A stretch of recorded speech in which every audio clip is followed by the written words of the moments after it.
அதோட இன்னைக்கு டாஸ்மாக் கடை இருக்குது. இன்னைக்கு டாஸ்மாக் கடையில் ஒரு 10 ரூபா யாருன்னு தெரியுமா?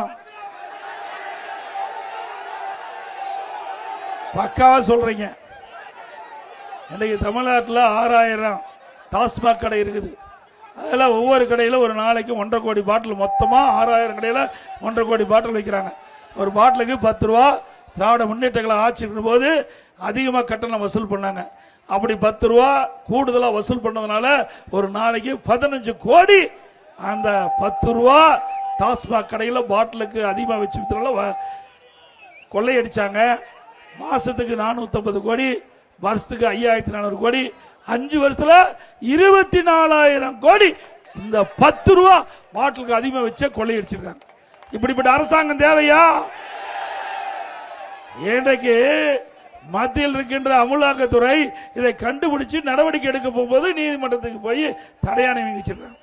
அண்மையில் உங்களுக்கு தெரியும், பத்திரிகை ஊடகத்தில் இன்றைக்கு நகர்ப்புற வளர்ச்சித்துறை அமைச்சர் அந்த துறையில் முறைகேடு நடைபெற்றிருக்குது.